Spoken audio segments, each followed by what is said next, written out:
Bon, bienvenue dans cette cinquième séance de cours. Et donc le menu d'aujourd'hui, c'est de vous donner une sorte de panorama de ce qu'on comprend actuellement sur le modèle de Hubbard bidimensionnel, cette fois dans le cas en dehors du demi-remplissage, donc quand on introduit des porteurs de charge. La dernière fois, on a fait une sorte de revue des méthodes numériques disponibles pour comprendre ce problème, avec en essayant de donner l'état de l'art de leur capacité en termes de régime de paramètres. Et aujourd'hui, on va voir ce qu'on tire de tout ça aujourd'hui.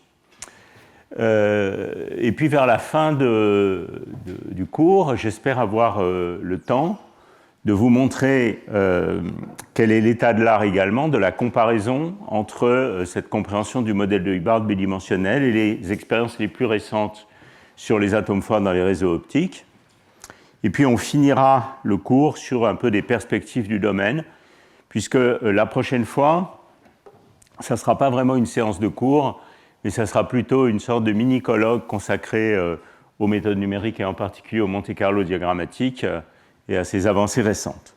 Mais avant toute chose, je voudrais vous dire qu'aujourd'hui, on a le plaisir d'avoir Corinna Collat qui vient nous faire le séminaire d'aujourd'hui, qui va nous parler d'atomes froids couplés à des cavités optiques, mais cette fois d'un point de vue théorique. Donc je pense qu'il y aura un intéressant parallèle avec le séminaire de Jean-Philippe Brantu il y a quelques semaines. Voilà, le menu du jour et également de la semaine prochaine. Alors, je vous rappelle qu'on s'occupe du modèle de Hubbard. Maintenant, vous êtes absolument familier avec ce modèle. Je vais me concentrer la plupart du temps, sauf exception, dans cette séance d'aujourd'hui, sur le cas où le saut est simplement un saut entre sites plus proches voisins. Et je vous rappelle que notre espace de paramètres, notre terrain de jeu, si vous voulez, c'est la température, le couplage et la densité. Et on va surtout s'occuper, tout ça en unité de l'amplitude de saut, petit t, et on va surtout s'occuper des régimes proches du demi-remplissage. Comme T' est nul et qu'on est, disons, sur un réseau carré, eh bien, il y a une symétrie parfaite entre enlever des électrons, créer des trous dans le système, ou ajouter des électrons, donc ajouter des porteurs de charge dans le système. Donc les densités qui sont symétriquement placées au voisinage d'un électron par site sont équivalentes. Et donc en général, je vais parler de dopage en trous, mais il serait équivalent de parler de dopage en électrons dans ce cas particulier. Je vous rappelle également que la dernière fois, j'avais essayé de présenter de manière un peu superficielle, mais quand même en rentrant un petit peu dans le détail des différentes méthodes, les techniques numériques qui existent actuellement. J'avais insisté sur le fait que chacune de ces méthodes numériques est ancrée dans un concept physique et également dans une technique, si vous voulez, algorithmique, qui implémente ce concept. Et j'avais en gros organisé ces méthodes selon un peu trois axes. Les méthodes qui, à l'origine, sont des méthodes de fonction d'onde et au départ des méthodes d'état fondamental.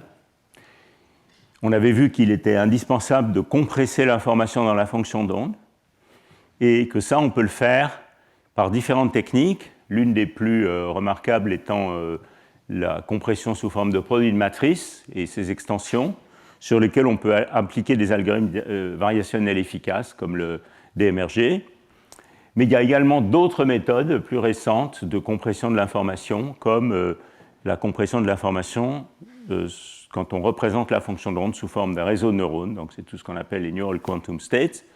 Tout ça, ce sont des méthodes, disons, variationnelles, qui au départ sont développées pour comprendre l'état fondamental du système, donc les différentes phases du système à température nulle, mais qui, plus récemment, ont été étendues, pour certaines d'entre elles au moins, à température finie, ce qui permet d'établir une connexion intéressante avec des méthodes complètement différentes, qui sont les méthodes, disons, d'inclusion quantique ou quantum embedding, dont un peu le point de départ est la théorie de champ moyen dynamique, et puis ses généralisations pour inclure plus de corrélations spatiales, et qui au contraire fonctionnent selon un principe d'organisation complètement différent, qui est la localité, qui existe à haute température, ou plus généralement dans les régimes où les longueurs de corrélation sont faibles, alors que les méthodes de compression ici c'est plutôt une question du degré d'intrication des fonctions d'onde.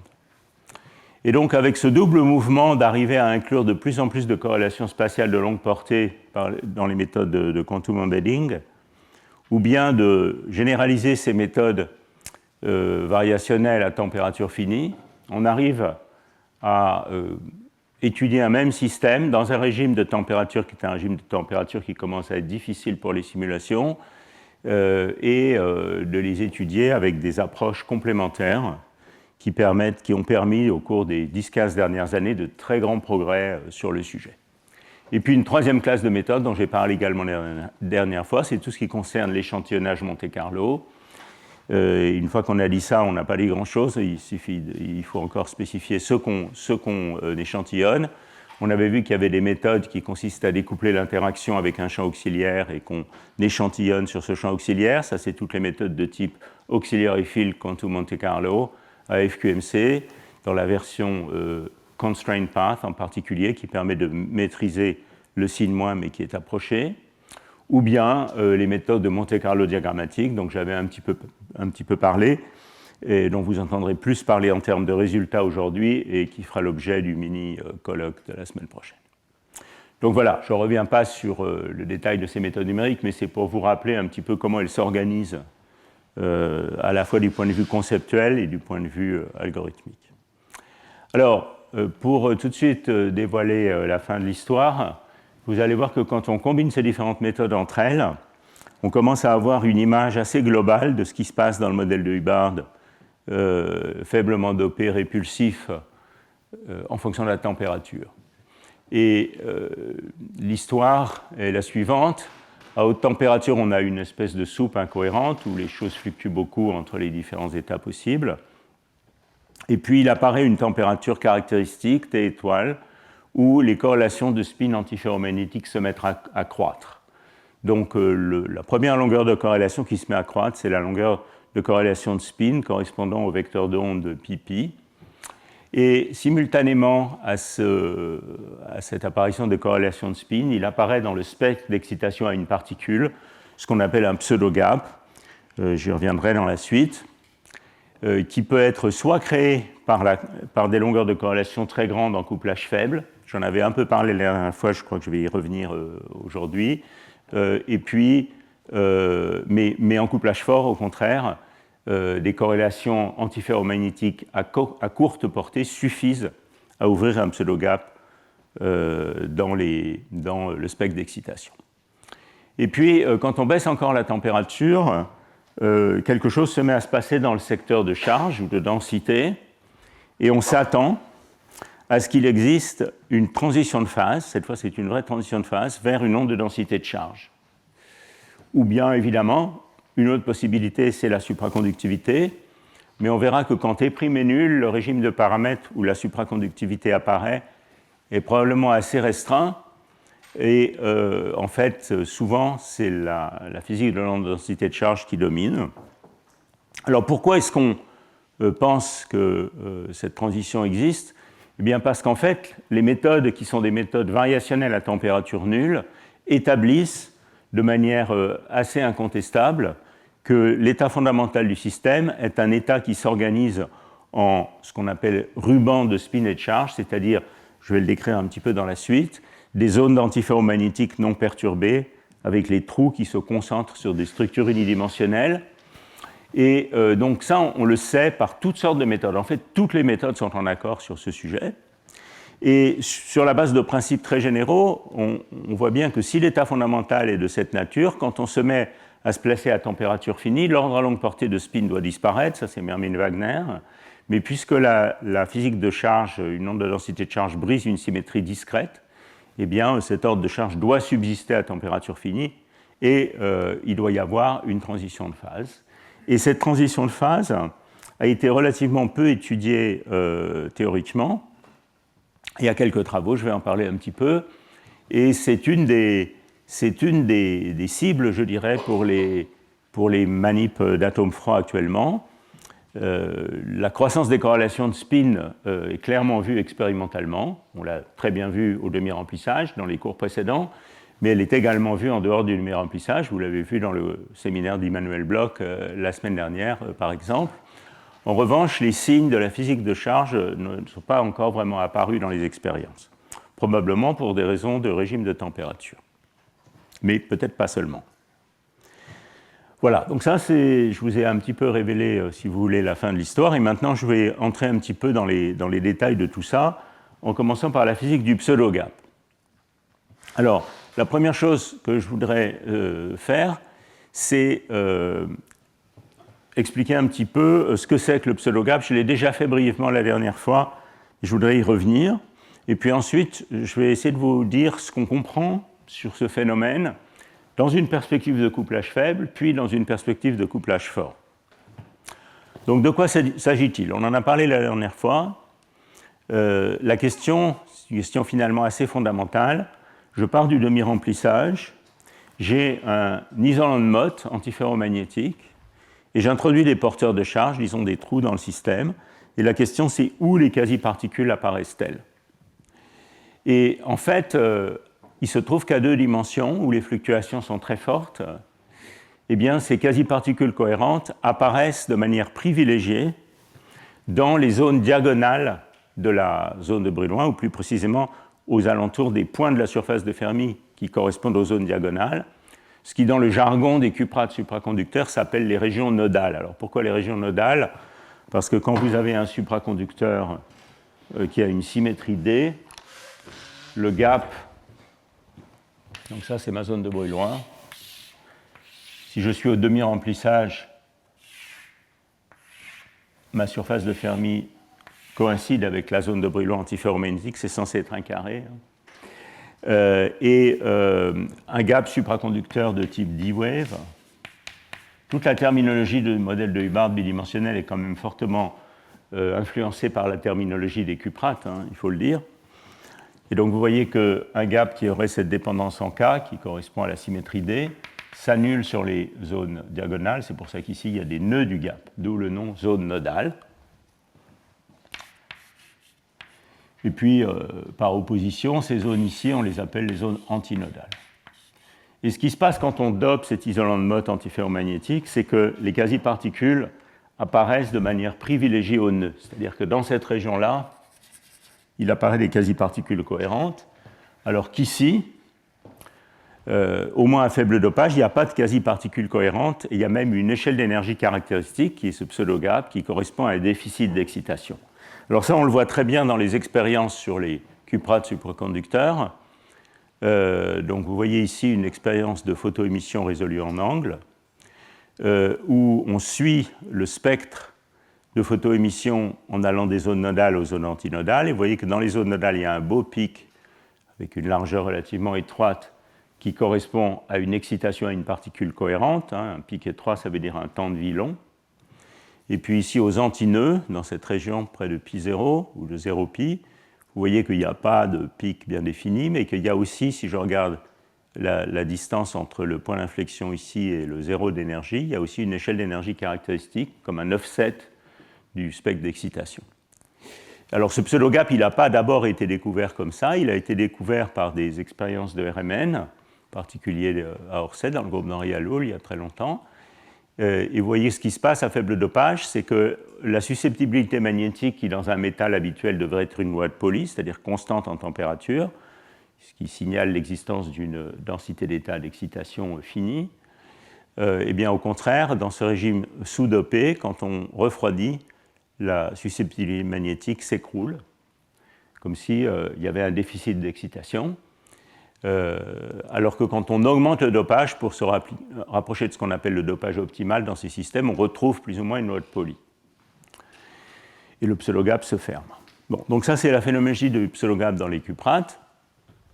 Alors, ce que je vais faire maintenant, c'est vous expliquer comment on comprend ce phénomène en couplage faible. Je l'avais déjà un petit peu fait la dernière fois, je reviens dessus brièvement. On en entendra parler encore plus en détail la semaine prochaine. Donc, en couplage faible, ce qui se passe, c'est que le vecteur d'onde antiferromagnétique joue un rôle important pour connecter 2 points sur la surface de Fermi. Alors ça, c'est vrai, mais c'est vrai, vous voyez, quand la surface de Fermi intersecte la zone de brûlement antiferromagnétique. C'est-à-dire que si je n'ai pas de T' et que je dope le système en trou, eh bien ma surface de Fermi va être quelque chose comme ça. Et elle n'intersecte pas la zone de brûlement antiferromagnétique. Donc 2 points sur la surface de Fermi ne sont pas connectés par pi. En revanche, si j'ai un T', je vais le dessiner peut-être en bleu, la surface de Fermi dopée en trou devient une surface de Fermi dont la topologie est différente, qui est centrée cette fois autour de pi. Et vous voyez qu'il existe des points qui sont connectés, ces points dits chauds ici, qui sont connectés par le vecteur d'onde pi antiferromagnétique. Alors dans cette situation, donc qui ne s'applique pas a priori au modèle de Hubbard dopé en trou, ou d'ailleurs en électron avec T' égale 0, dans cette situation, en couplage faible, on a une théorie essentiellement analytique du pseudo-gap qui fonctionne à peu près de la manière suivante. Elle se comprend simplement en calculant la première contribution des fluctuations de spin à la self-énergie électronique. Donc c'est un diagramme de ce type, où on a une ligne d'électrons et puis une susceptibilité magnétique, ou si vous voulez une interaction effective qui est médiée par les magnons antiferromagnétiques.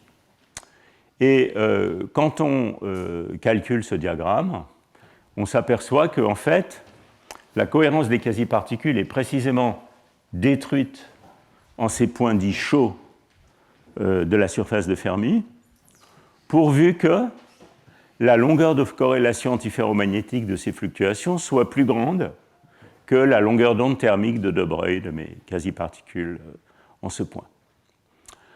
Alors ça, c'est quelque chose qui a été analysé en grand détail il y a très longtemps, à la fin des années 90, par Wilk et Tremblay, et qui finalement trouve peut-être aussi en partie sa source dans des études antérieures de Lee,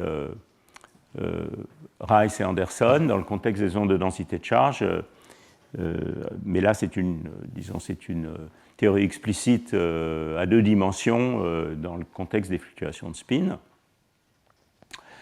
Et vous voyez que ce critère, qu'on peut appeler le critère de Wilk-Tremblay, si vous voulez, ce critère demande que la longueur de corrélation antiferromagnétique soit grande, et en particulier à basse température. Il n'est pas certain que dans le cas dopé, ce critère soit satisfait à très basse température, puisque quand on dope le système suffisamment, on s'attend à ce que l'ordre antiferromagnétique à longue portée se mette à disparaître et éventuellement que la longueur de corrélation sature.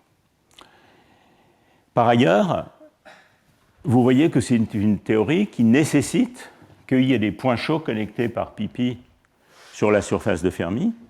Donc, a priori, cette théorie de couplage faible ne peut pas expliquer l'apparition d'un pseudo-gap dans le cas T' égale 0, puisque ces points chauds n'existent pas.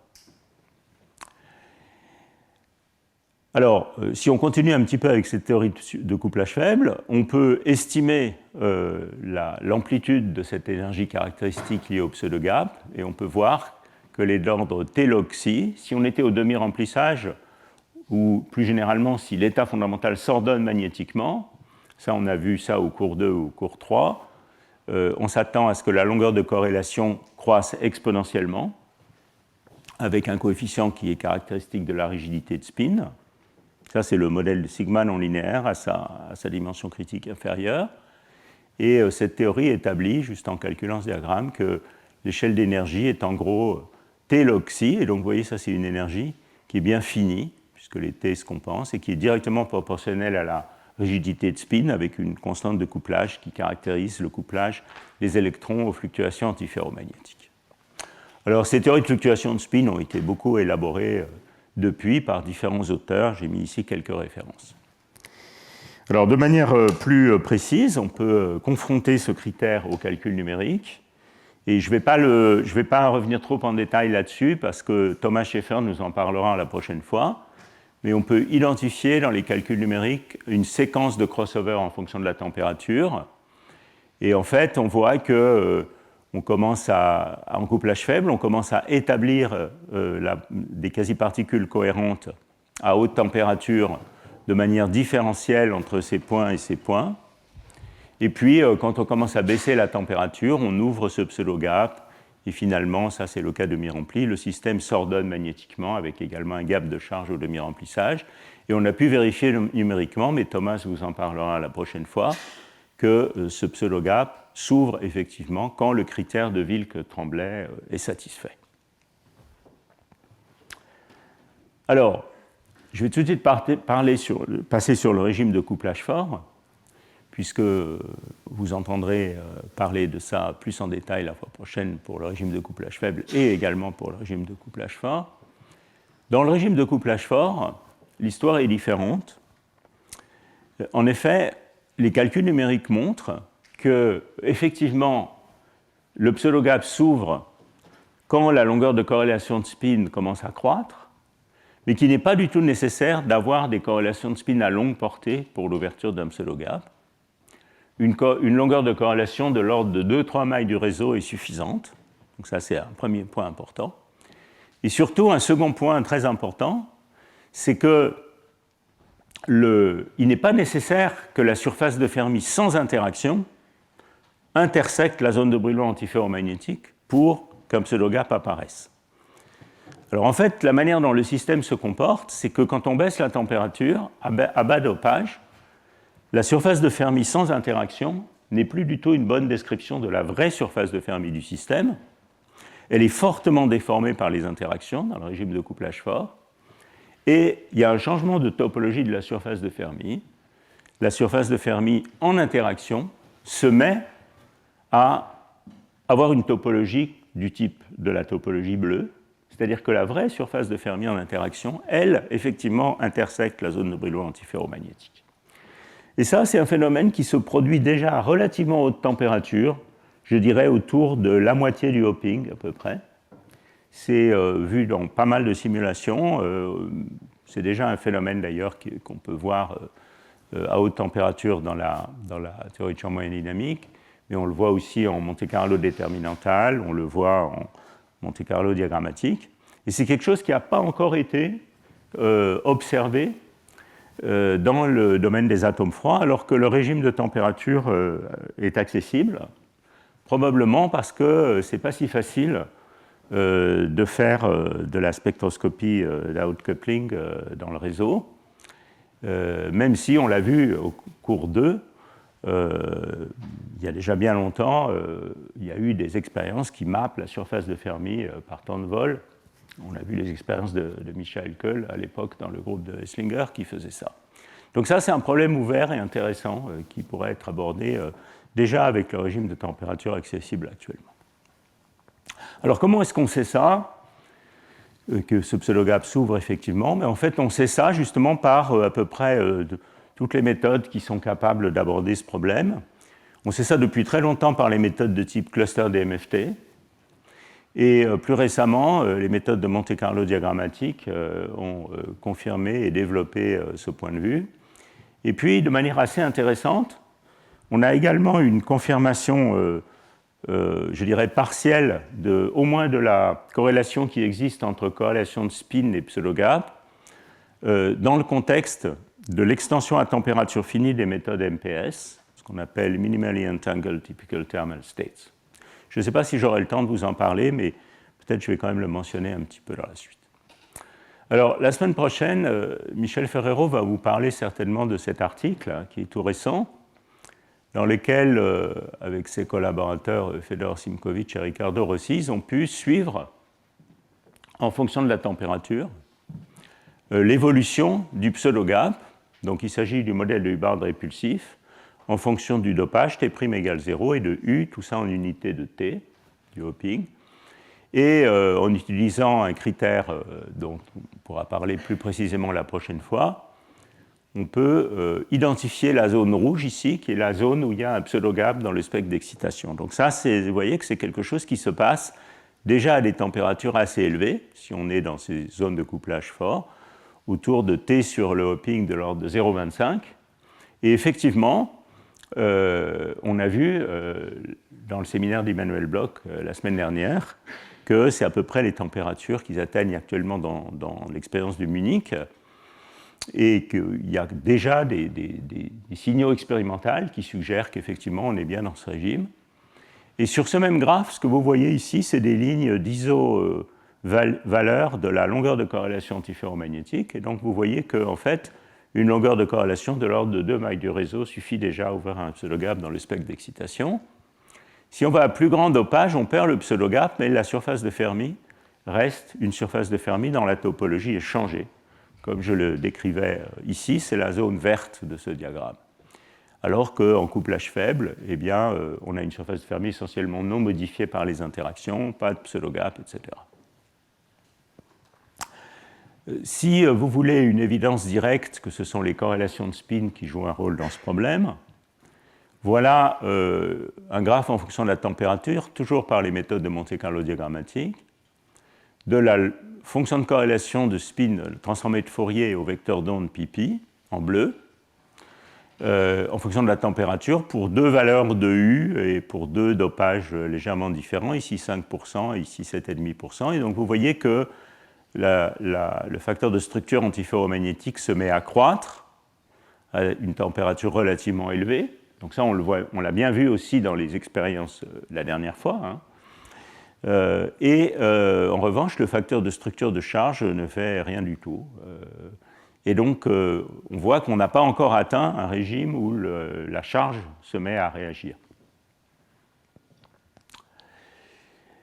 Alors, ce qui est intéressant, c'est que dans ce régime de couplage fort, qui est quand même un régime difficile, on peut faire converger entre elles différentes méthodes numériques qui permettent d'établir vraiment, de dire qu'on a vraiment calculé avec une précision raisonnable la physique du modèle de Hubbard, ou moins les observables auxquels on s'intéresse, de manière certaine dans ces régimes. Alors, je vais vous montrer un exemple d'un tel calcul, pour lesquels les paramètres ont été soigneusement choisis pour que les simulations à l'époque soient, disons, plus accessibles possible.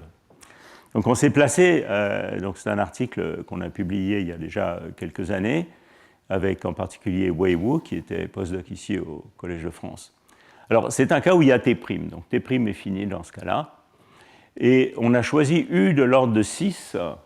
Pourquoi ? Parce que c'est le régime où, si vous vous souvenez du cours 2, je pense, la longueur de corrélation a un maximum en fonction de U, et donc c'est le régime où la température, où les corrélations magnétiques se mettent à croître, est la plus haute possible.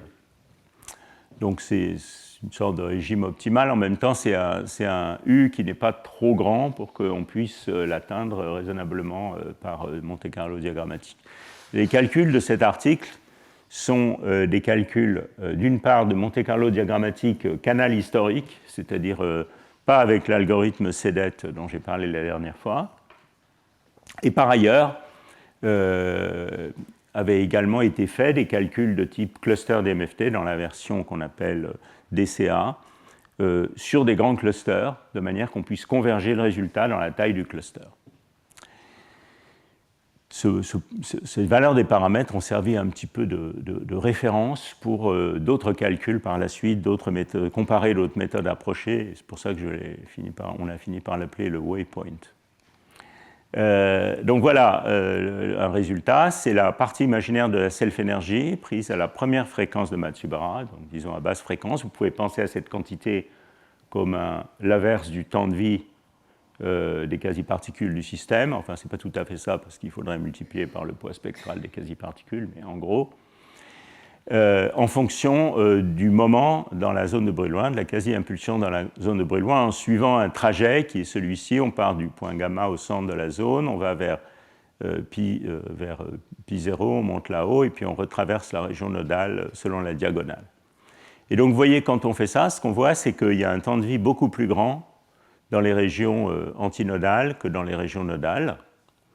Et c'est cette grande valeur de ce temps de vie très court, ou si vous voulez, ce temps de valeur du taux de diffusion qui tue les quasi-particules aux antinœuds.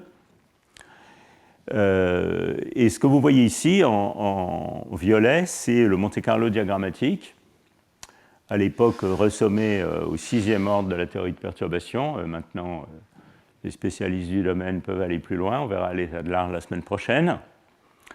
Et en même temps, les points, en particulier ici, ce sont les méthodes de type cluster DMFT qu'on a pu, dans ce régime, extrapoler à un cluster infini. Donc là, 16, 32, 64, et vous voyez que l'accord avec le Monte-Carlo diagrammatique est très bon. Alors, en fait, on a fait aussi ce travail sur les autres points, mais pas représenté ici. Mais vous voyez qu'on peut considérer que dans ce régime, on a une solution numérique du modèle de Hubbard bidimensionnel dans un régime de paramètres qui commence à être un régime de paramètres pertinent à la fois pour les expériences et aussi difficile du point de vue numérique. Alors, une chose qu'on voit dans ce régime, c'est que le pseudogap, en fait, il n'est pas maximal au point chaud. Il est en fait, il détruit toutes les quasi-particules dans la zone antinodale et il est en fait le temps de vie, l'inverse du temps de vie est le plus grand, non pas au point chaud, mais près des antinœuds. Alors ça, c'est un slide un peu technique, je ne vais peut-être pas rentrer trop dans les détails. Dans un autre article, ce qu'on a essayé de faire, c'est de délimiter, alors cette fois en fonction de T' et du dopage en trou, on a essayé de délimiter la zone où le pseudogap existe, donc ça c'est la zone noire, et puis la ligne bleue où la surface de Fermi change sa topologie. Et donc vous voyez qu'ici, si je me concentre sur T' égale 0, dans le cas sans interaction, qui est la ligne pointillée, eh bien, dès qu'on dope, on a une surface de Fermi qui devient une surface de Fermi centrée en 0,0, comme la surface blanche ici. Donc la transition de Lifshitz, qui est cette transition de changement de topologie, eh bien, elle est, dans le cas T' égale 0, elle est immédiatement à dopage nul.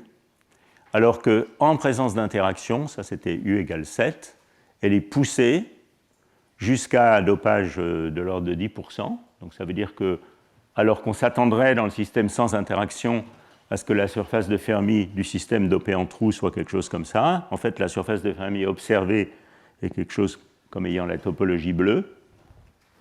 Et simultanément, dans tout ce régime, il y a un pseudogap.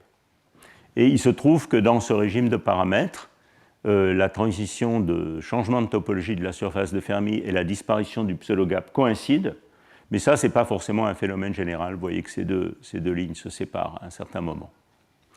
Et effectivement, ça corrèle assez bien. Alors, en général, j'essaye d'être prudent sur les comparaisons entre le modèle de Hubbard et les cuprates supraconducteurs, puisqu'il faut toujours faire un peu attention à ça, dans la mesure où c'est bien d'établir des résultats sur le modèle de Hubbard bidimensionnel sans trop se préoccuper de savoir si c'est exactement ce qu'on voit dans les expériences sur les cuprates ou non, qui sont quand même pas complètement bien décrites par le modèle de Hubbard à une borne, et d'autre part, évidemment, les vrais systèmes sont soumis au désordre, etc. etc. Et donc c'est bien un peu de séparer les deux choses, mais quand même, j'ai du mal à ne pas remarquer que dans les expériences, en fait, on ne voit jamais un pseudogap quand la surface de Fermi a une topologie de type électron, c'est-à-dire est centrée sur 0,0 et pas sur pi. Donc ça, c'est quelque chose qui effectivement sort bien des calculs numériques. Alors évidemment, ce grand temps de vie, ce temps de vie plus long près des nœuds que près des antinœuds, si vous faites une carte de l'intensité spectrale dans l'espace K, à basse fréquence, ce que vous allez voir apparaître à température finie, c'est quelque chose qui ressemble à un arc de Fermi, ce qui est aussi tout à fait cohérent avec ce qu'on voit dans les expériences de photoémission. Alors encore une fois, je vais aller assez vite là, parce que vous en entendrez parler la semaine prochaine, mais pour mieux comprendre d'où vient, pour vraiment établir que l'apparition de ce pseudogap est liée aux corrélations magnétiques, on peut ne pas juste se contenter d'observer que le pseudogap apparaît en même temps que le facteur de structure magnétique devient grand, ou se met à croître, mais on peut aller interroger la théorie de manière un peu plus... on peut regarder ce qui se passe sous le capot, si vous voulez, Et il y a une manière de décomposer les contributions à la self-énergie dans les différents canaux de fluctuation. Donc ça, Thomas Schaeffer vous l'expliquera la semaine prochaine. C'est quelque chose qu'ils ont appelé le Fluctuation Diagnostics. Et on peut faire ça pour chaque point K dans la zone de Brillouin.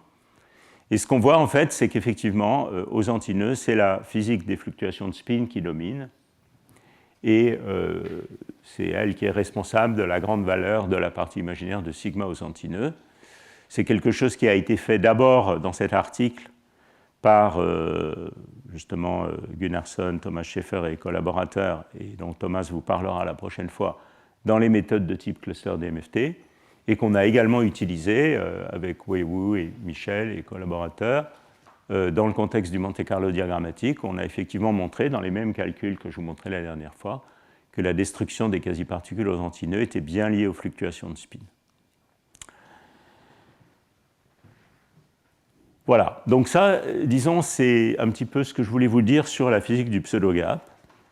Donc le message, si vous voulez, c'est qu'en couplage faible, on a une théorie essentiellement analytique du pseudo-gap induit par les fluctuations magnétiques, que clairement les ingrédients de cette théorie ne sont pas appropriés au régime de couplage fort, mais que néanmoins, on s'aperçoit que la physique des corrélations magnétiques reste importante pour comprendre le pseudo-gap en couplage fort, et que d'une manière assez intéressante, la surface de Fermi du vrai système s'arrange pour retrouver un nesting par pipi dans le régime de couplage fort à faible dopage.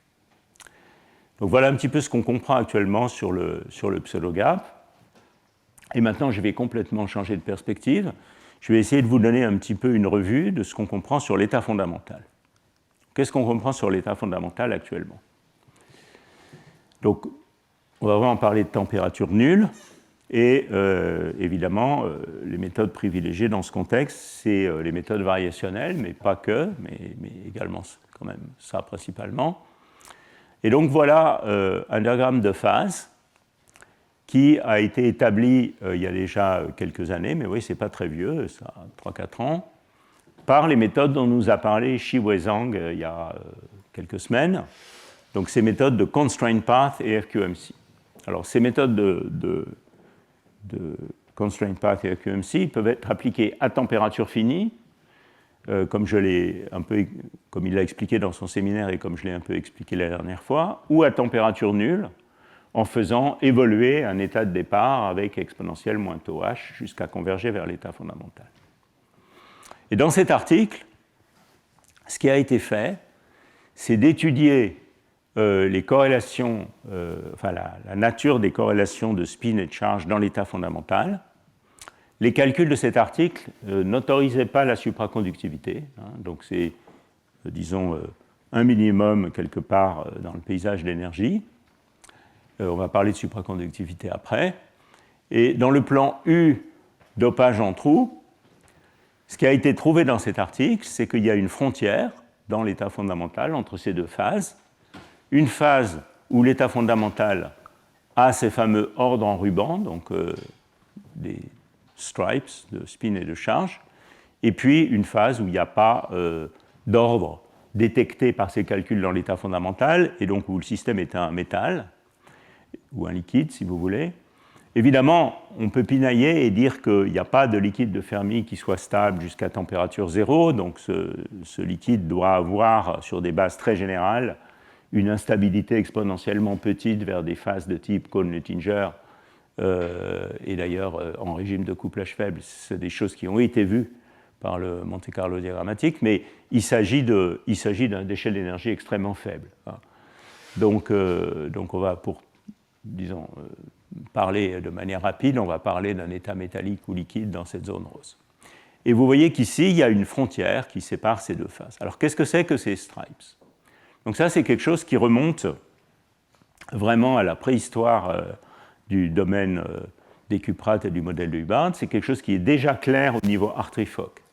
Si vous faites une solution Hartree-Fock du modèle de Hubbard bidimensionnel, Hartree-Fock, en laissant chaque site faire ce qu'il veut, Donc vous prenez un système de taille finie et puis vous essayez de résoudre les équations Hartree-Fock en laissant le paramètre d'ordre de spin et de charge s'ordonner comme il veut sur chaque site. Eh bien, vous convergez vers des solutions de type Stripes dans l'état fondamental. Entre parenthèses, la solution de ces équations Hartree-Fock n'est pas simple. En fait, le paysage d'énergie est essentiellement vitreux. Et il faut utiliser des méthodes numériques du type simulated annealing ou ce genre de choses pour arriver à faire converger les solutions Hartree-Fock correctement. Pour ceux ou celles que ça intéresse, ils peuvent se reporter à mon cours de 2020 ou 2021 sur le modèle de Hubbard 2D où j'avais parlé de ça. Alors, qu'est-ce que c'est que ces solutions de type Stripes? Donc, voilà une sorte de portrait robot. Donc, vous voyez ici, c'est une carte de l'ordre de spin dans un système qui a cette taille ici. Et je pense que c'est déjà un système assez grand, 16 x 32, j'ai oublié les conditions de bord. Elles étaient peut-être doublement périodiques dans ce calcul, mais j'en suis pas absolument certain. Ça, c'est un calcul CPA-FQMC. Donc, ce que vous voyez ici, c'est qu'il y a des zones qui ont un ordre antiferromagnétique non perturbé. Donc, bleu-rouge, ça veut dire up-down. C'est une fonction de corrélation. Ça ne veut pas dire que l'état de Néel est l'état fondamental, bien sûr. Donc, vous avez un ordre de Néel essentiellement non perturbé dans ces régions. Et puis, ici, avec une certaine longueur d'onde bien définie, vous avez des nœuds de cette onde de densité de spin, et c'est à ces nœuds que se placent les trous. Et donc vous voyez qu'ici, si je suis la modulation de cette onde de densité de spin, donc j'ai une certaine modulation comme ça, qui a une longueur d'onde, et cette longueur d'onde de spin, elle est égale à 2 sur le dopage.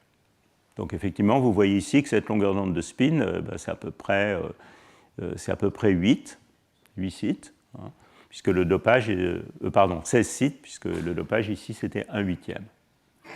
Et en revanche, la longueur d'onde de charge, eh bien, c'est la moitié de ça, puisque vous voyez ici la modulation de spin, les nœuds de l'onde de densité de spin, et puis le maximum de la densité de trou, exactement quand la modulation de spin, quand on est au nœud de l'onde de densité de spin. Donc ici, ici, ici. Donc vous voyez que la longueur d'onde de charge est exactement la moitié de la longueur d'onde de spin dans cette organisation de type Stripes.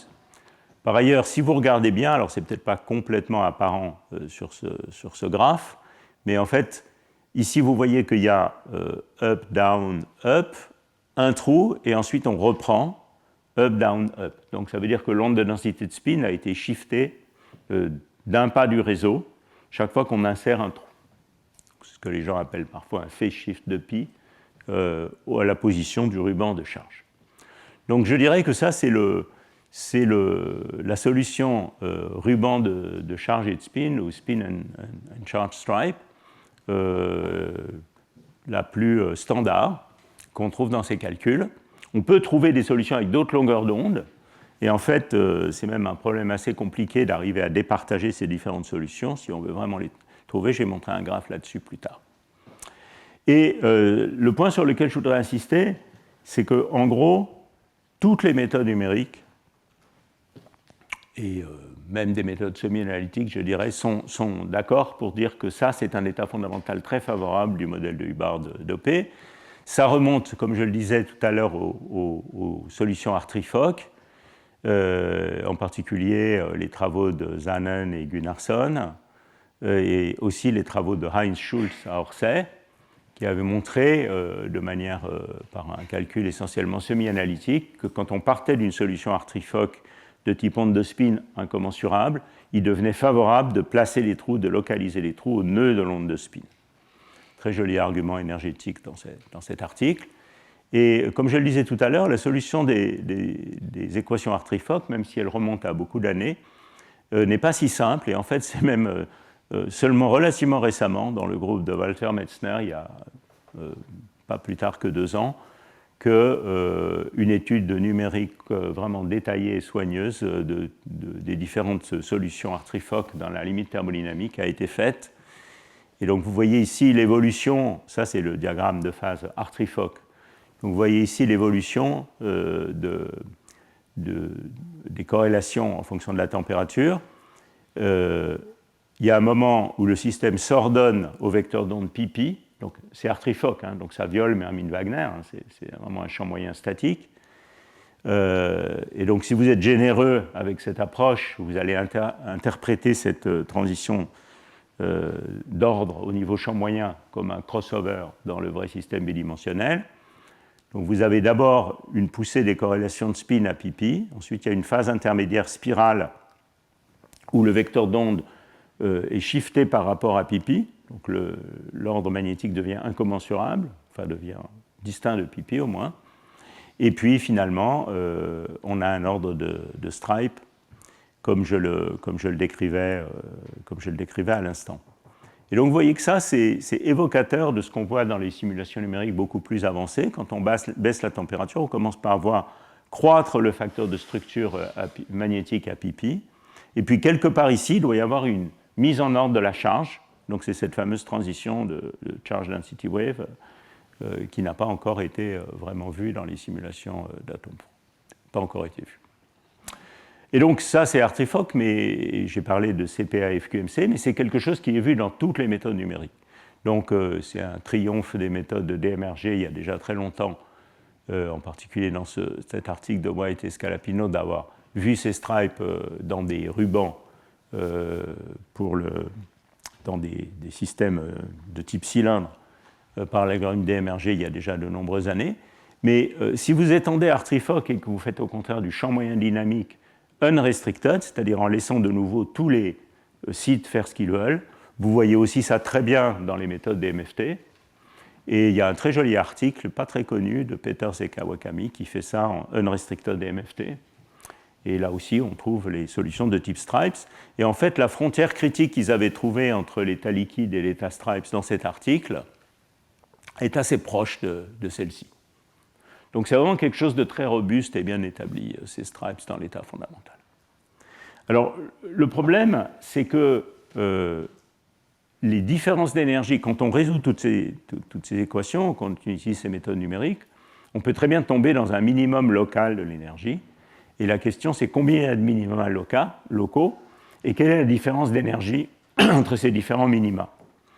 Et en fait, ce qui se passe, c'est qu'il y a différents minima locaux en compétition, avec différents types d'ordres, et que les différences d'énergie sont diaboliquement petites. Elles sont de l'ordre d'1% ou même d'une fraction de % du hopping. Et c'est ça qui rend le problème extrêmement difficile.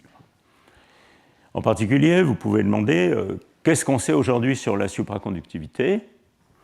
Et donc, ce qu'on sait sur la supraconductivité, et on le sait de nouveau par toute une série de méthodes, c'est qu'il y a un minima local avec un ordre D-wave supraconducteur qui est clairement là et qui est assez facile à induire. Donc, comment on peut faire ça, par exemple? Donc, ça, c'est des calculs à la fois de constraint path à FQMC et de DMRG dans différentes géométries. Le DMRG, c'est sur des cylindres. Constraint path en FQMC peut faire des géométries doublement périodiques ou des géométries plus carrées. Et ce qu'on voit ici, c'est un calcul dans lequel on met explicitement un champ de pairing conjugué aux paramètres d'ordre D-wave. Donc on va mettre dans l'hamiltonien un champ de type justement cosinus kx moins cosinus ky fois c croix k up, c croix moins k down. Et on va regarder la réponse du système. Donc si vous mettez ce champ explicitement, le système répond par un paramètre d'ordre D-wave. Et on va regarder la réponse du système en fonction du dopage. Et donc la réponse du système en fonction du dopage, c'est quelque chose comme ça. Donc vous voyez qu'il y a effectivement un dôme, de nouveau évocateur de ce qu'on voit dans les cuprates, un dôme dans un certain régime de dopage, ici entre 5 et 15%, ça c'était U égale 8, où le système répond fortement. Donc il y a une forte tendance à répondre à un champ de pairing. Et toute la question, c'est quand on fait tendre ce champ de pairing vers 0, on obtient une solution qui peut avoir un paramètre d'ordre fini ou non, donc la symétrie peut être spontanément brisée ou pas, Et même si on obtient une solution avec un paramètre d'ordre fini, il faut comparer l'énergie de cette solution à celle d'une solution de type stripe qu'on aurait trouvée précédemment. Alors ce type de comparaison est très délicate pour les raisons que j'ai évoquées précédemment. Par exemple, ici, vous avez une comparaison, sans même parler de supra, entre les différents vecteurs d'ondes de type stripes, des ondes de densité de charge, pour le cas 1/8, dopé à 1/8, je ne sais plus quelle est la valeur de U dans ce graphe. C'est peut-être 8, je pense que ça doit être 8. Et ce qui est représenté ici, c'est la différence d'énergie entre différentes ondes de densité de charge qu'on peut stabiliser dans ces méthodes numériques par rapport à la solution Stripe que j'ai montrée tout à l'heure, celle qui a une longueur d'onde de charge égale à 1 sur le dopage. Et vous voyez que, effectivement, c'est celle avec, du type de celle que j'ai montrée tout à l'heure qui est la plus stable, mais que les différences d'énergie sont extrêmement petites. Ça, c'est la différence d'énergie en fonction de la longueur d'onde. Donc vous voyez que les différences d'énergie, c'est plus petit que le pourcent de T. Donc c'est vraiment des calculs très très difficiles, et il en est de même de la supra. Donc ça, c'est un article qui est paru il y a maintenant 4-5 ans, dont le titre, peut-être un peu ambitieux, était « Absence of superconductivity in the pure two-dimensional Hubbard model ». Donc pure, ici, ça veut dire T' égale 0. Et ce que vous voyez sur ce graphe, c'est l'énergie obtenue dans l'énergie de l'état fondamental quand on extrapole ce champ de pairing vers 0. Donc le champ qui est ici, HP, on le fait tendre vers 0, et on obtient une courbe comme ça, qui s'extrapole vers une certaine valeur, et puis juste en dessous, il y a la solution Stripes sans pairing. Et donc vous voyez que les différences d'énergie sont diaboliquement petites. Donc il y a un zoom ici sur ces courbes à bas H. Ça, c'est la solution Stripes, et ça, c'est les solutions avec pairing. Et donc les auteurs de cet article concluaient que, au moins pour ces paramètres-là, et je pense qu'ils ont établi ça pour ces paramètres-là, donc ça, c'est toujours ce fameux dopage 1/8. Pourquoi les gens choisissent ce dopage 1/8 ? C'est parce que, en fait, c'est un des dopages pour lesquels on peut faire le calcul sur des géométries pas trop grandes et établir un stripe qui est au moins de longueur d'onde de densité de charge. Donc c'est, je crois, U égale 8, je pense. J'ai oublié de le marquer. Pour 1/8 sur des cylindres de type 16, de dimension 16 x 4 pour ce qui est du DMRG, et des systèmes, je pense, plus grands dans cet article également en AFQMC. Et donc, au moins pour ce dopage, on peut conclure de manière certaine que l'état fondamental est un état fondamental de type Stripe sans supra. Mais maintenant, la question, c'est qu'est-ce qui se passe pour les autres dopages ? Et je considère personnellement que cette question n'est pas encore complètement tranchée. Il y a des évidences dans certaines méthodes numériques que dans ce régime de paramètres, donc proche de la transition où la phase Stripe se met à fondre, il pourrait y avoir des solutions supra stables. Donc disons par exemple pour U égale 8, autour de 20% de dopage. Et je pense que ça, c'est quelque chose qui va être clarifié dans les 2 ans qui viennent. On saura un petit peu plus sur vraiment si le modèle de Hubbard à T' égale 0 n'a pas du tout de phase supraconductrice, mais en tout cas, ou non.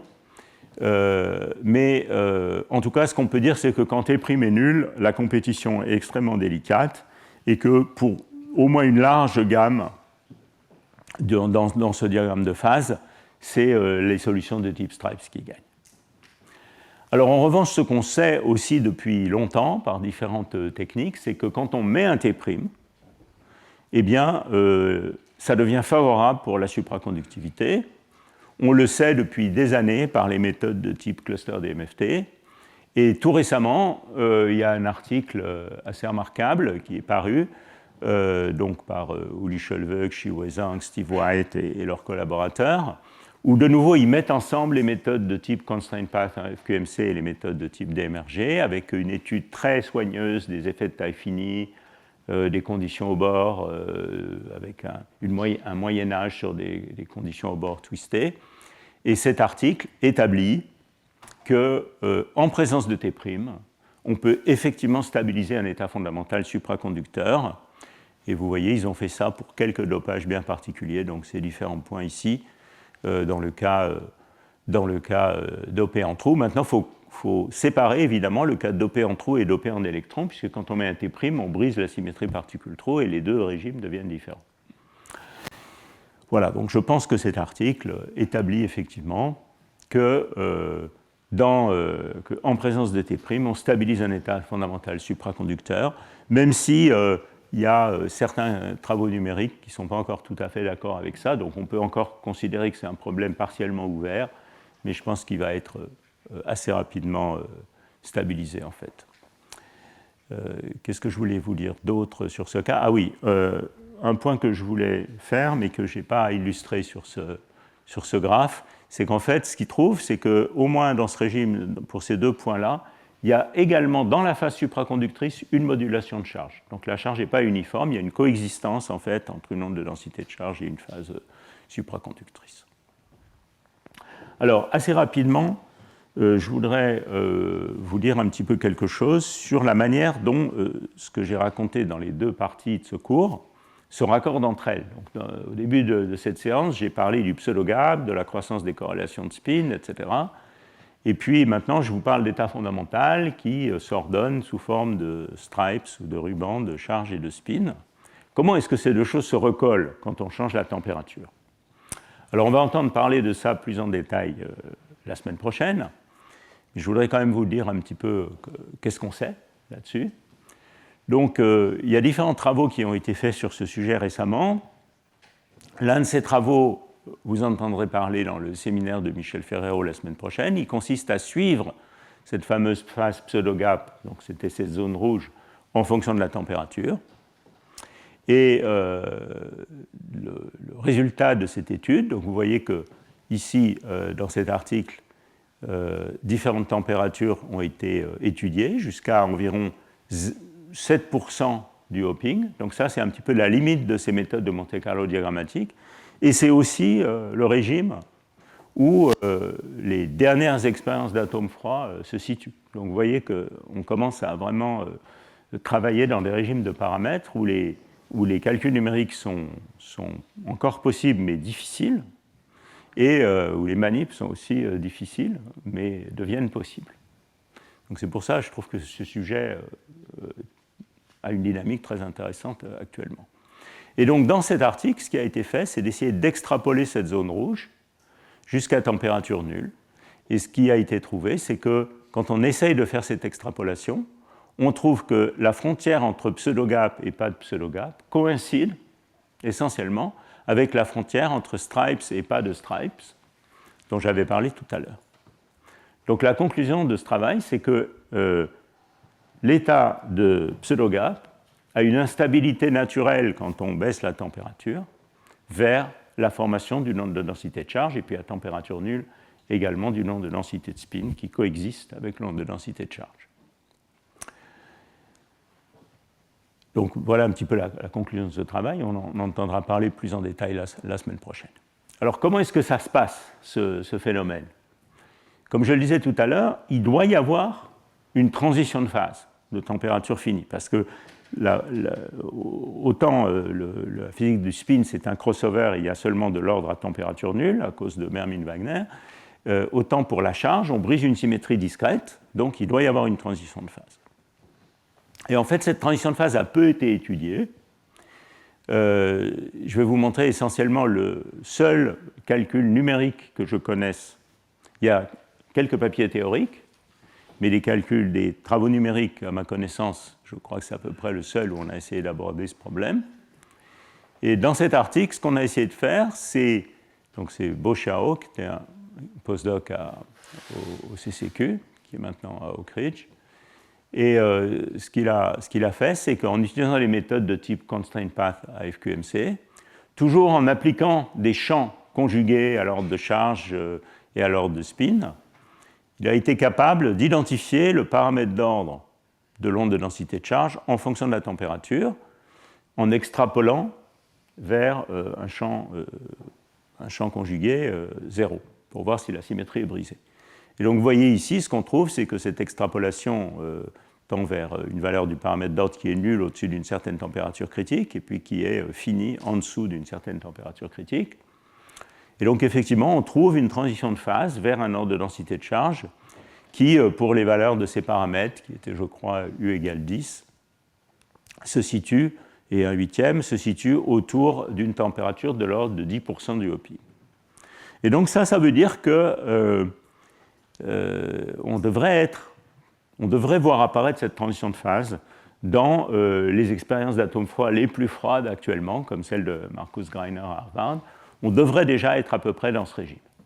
Donc je m'attends à ce qu'il y ait des nouvelles sur le front de la mise en évidence des stripes de l'onde de densité de charge dans ce domaine relativement bientôt, je pense.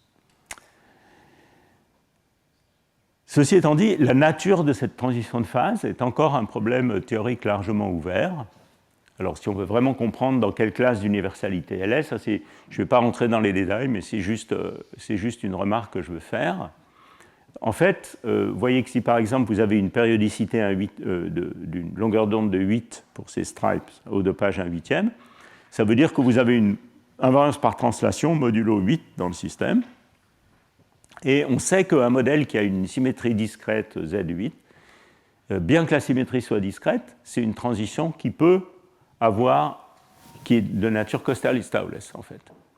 Donc si vous voulez, si vous faites un modèle de mécastat de type clock model, où le paramètre d'ordre peut prendre un certain nombre de valeurs discrètes et que vous interpolez entre Ising, qui serait deux valeurs, et XY, qui serait un ensemble continu de valeurs, ben en fait, ce n'est pas que vous avez BKT uniquement dans la limite XY, et que partout ailleurs, c'est une autre classe d'universalité correspondant à une symétrie discrète. En fait, il y a une transition quand Q vaut 5.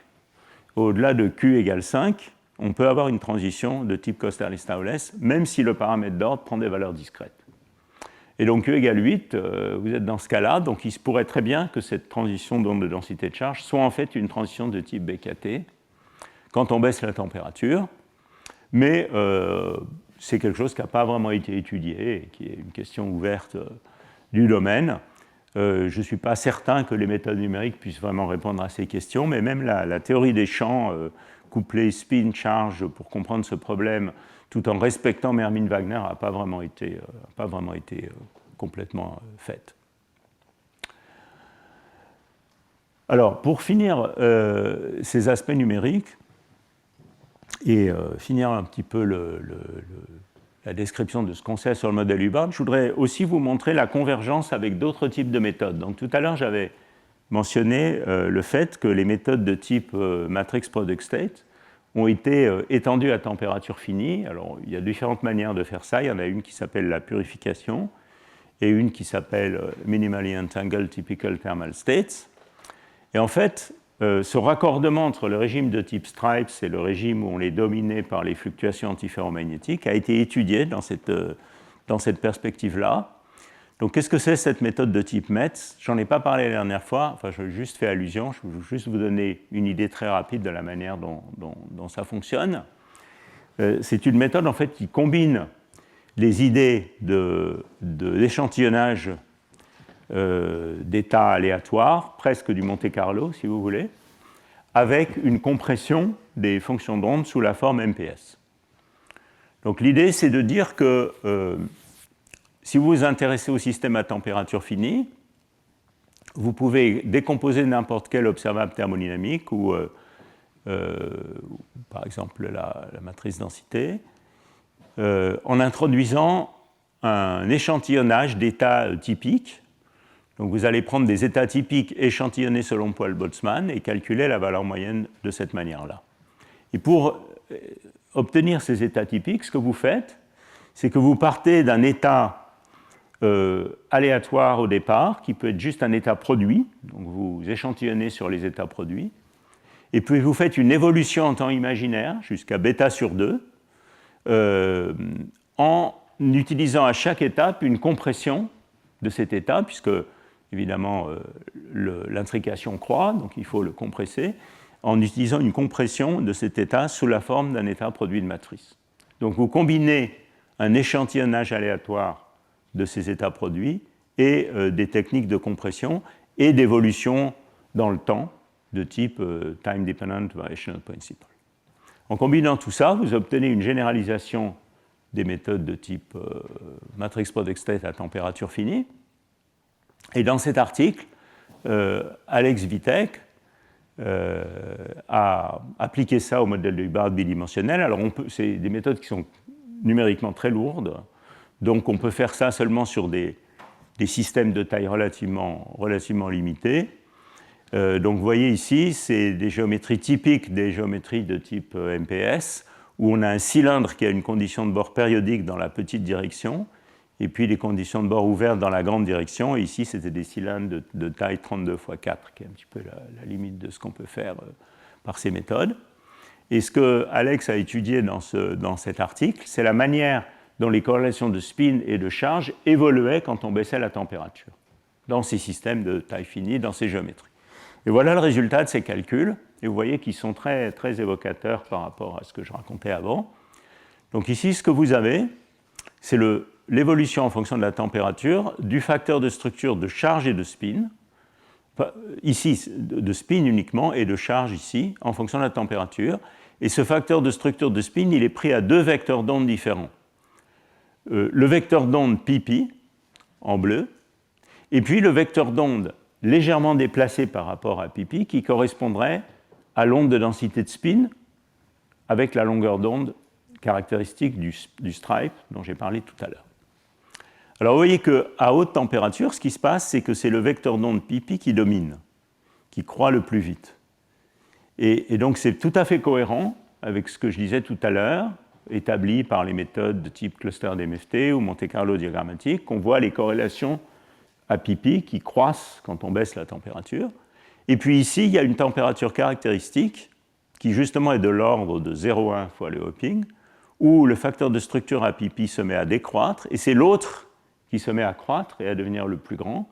Et ça correspond au décalage par rapport à pp du vecteur d'onde d'ordre de spin, mais également à la croissance des corrélations de charge. Donc c'est là que le stripe se met à se former.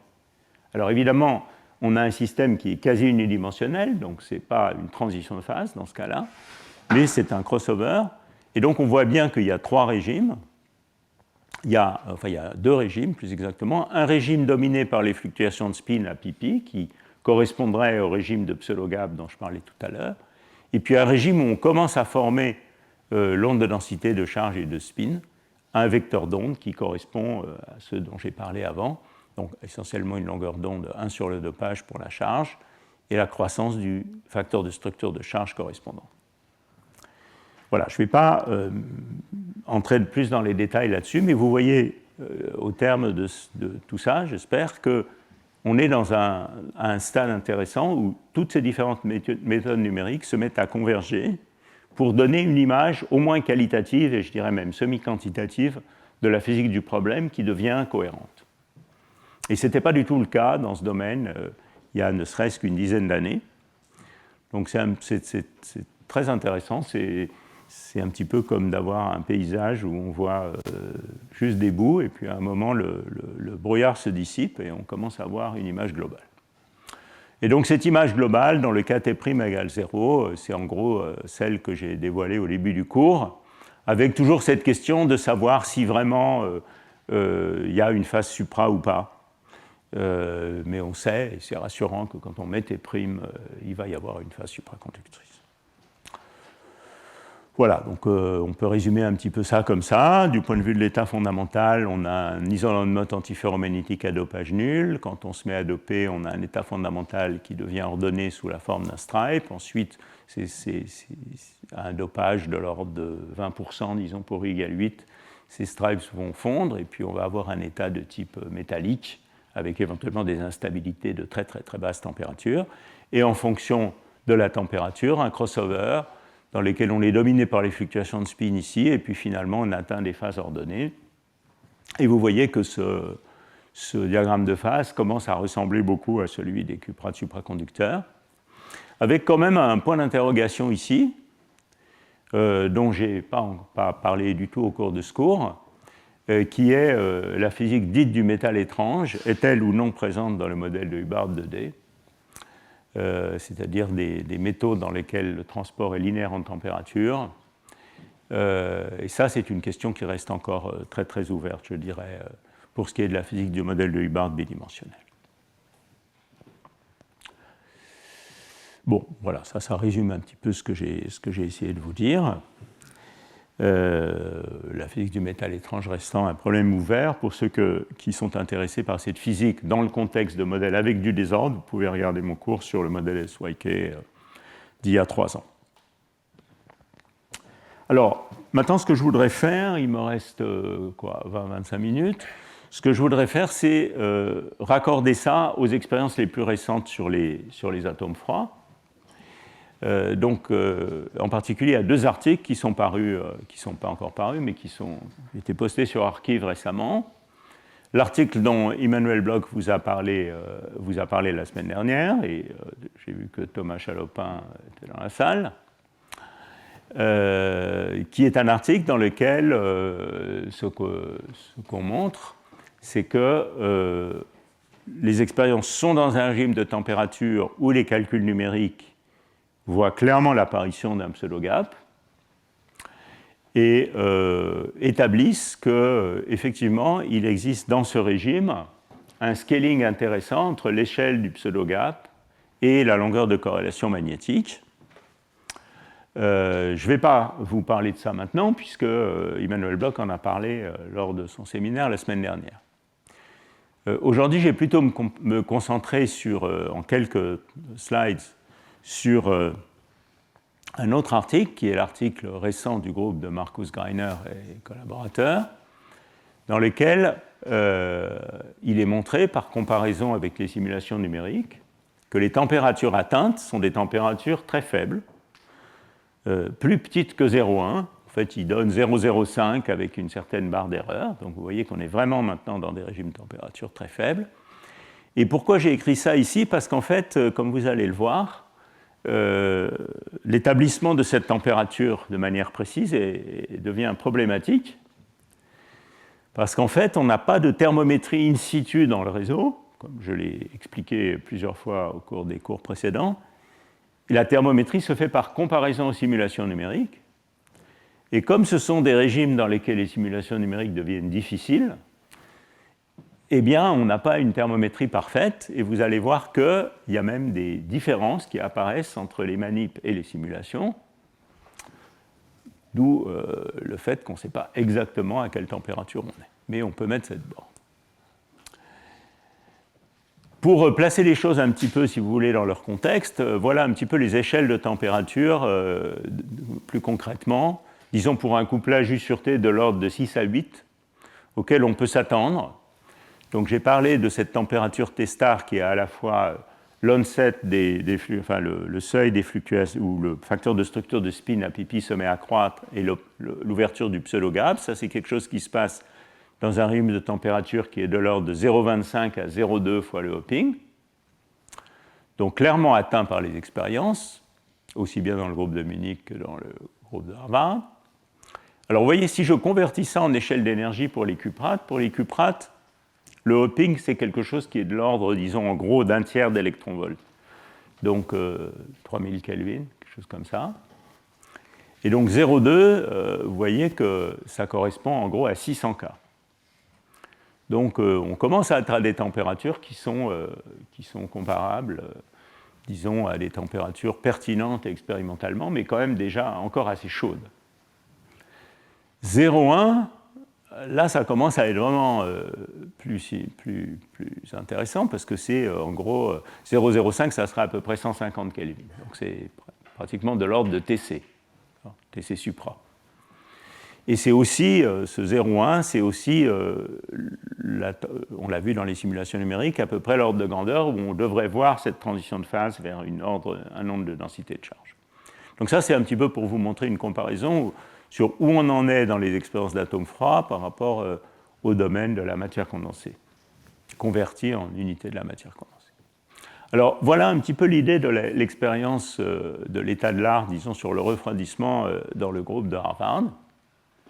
Et je suis particulièrement content que Corinna soit là aujourd'hui, parce qu'en fait, le schéma de refroidissement, au moins dans son idée générale, disons, qui est implémenté dans cette expérience, c'est quelque chose qu'on a proposé avec Jean-Sébastien Bernier, Corinna, Michael Keul et d'autres collaborateurs il y a très longtemps, en 2009, à l'époque où Corinna était en France.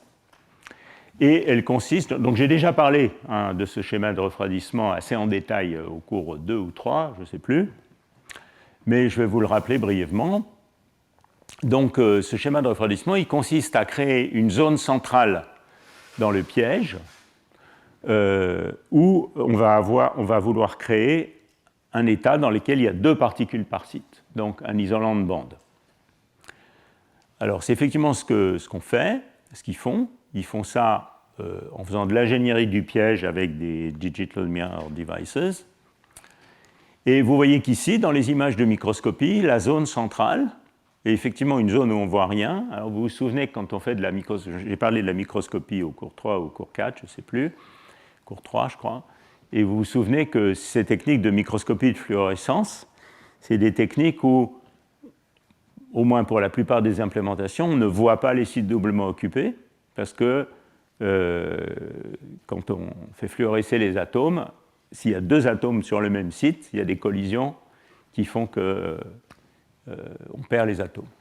Donc le fait qu'on ne voit rien au centre est un bon signal qu'on a effectivement peut-être créé un état avec 2 atomes par site. Bon, ils ont évidemment d'autres manières de le voir. Donc on a une région centrale avec 2 atomes par site. Et c'est donc une région d'entropie extrêmement faible. C'est comme ça qu'on crée une région de très faible entropie. Et maintenant, ce qu'on veut faire, c'est de faire évoluer cette région de très faible entropie vers un état plus intéressant, comme l'isolant de Mott où il y a un seul atome par site et pas 2, mais sans perdre le bénéfice du refroidissement, donc de manière la plus adiabatique possible en gardant l'entropie faible. Alors, dans la proposition originale qu'on avait faite dans notre article de 2009, on avait proposé d'élever des barrières entre cette région centrale, donc toujours en faisant de l'ingénierie du piège, entre cette région centrale et les régions périphériques où l'entropie est stockée, et puis ensuite d'éliminer les atomes des régions périphériques, par exemple par une transition de type RF. En fait, ce qu'ils font ici, c'est qu'effectivement, ils isolent la région centrale, mais pour recréer l'isolant de Mott au centre, ce qu'ils font, c'est non pas de remonter le piège, mais de créer un super réseau où on double la maille. Donc c'est ce qui est représenté ici. On part d'un régime avec 2 atomes par site, et puis on se met à doubler le réseau dans une des directions, ce qui crée des singulés locaux. Donc on commence à séparer les 2 atomes qui étaient sur le même site dans 2 sites voisins. On a des singulés couplés, et puis finalement on trouve la solution, on atteint un régime où le réseau est isotrope dans toutes les directions, mais avec une maille 2 fois plus petite, et où on a réalisé un système avec un atome par site. Alors en fait, il y a des subtilités qui font qu'ils ont trouvé que pour faire ça de manière, en gardant l'entropie la plus faible, le plus faible possible, il était bénéfique, en fait, de passer, voilà, c'est illustré ici, de passer par un régime où on baisse d'abord l'interaction, on passe d'abord en couplage faible, et puis on remonte vers le couplage fort pour créer un état qui a un atome par site avec quelques lacunes. Et ce que vous voyez ici, donc c'est ce qui est résumé ici, disons, on part d'un état avec 2 atomes par site, on split le réseau pour créer un atome par site, et puis on fait une expansion dans un réseau moins profond pour créer des trous dans le système, et ensuite on revient vers le réseau profond. C'est ça la séquence. Alors évidemment, tout ça est plus facile à dire qu'à faire. Hein. Il a fallu des années de développement expérimental pour faire ça proprement, en gardant l'entropie faible, etc. Donc c'est un peu un tour de force expérimental. Alors pour passer aux comparaisons avec les calculs, ce que vous voyez ici, donc c'est une mesure. On a déjà expliqué comment on pouvait faire ces mesures de corrélation spin-spin à temps égaux à partir des images de microscopie, une mesure des corrélations spin-spin dans ce système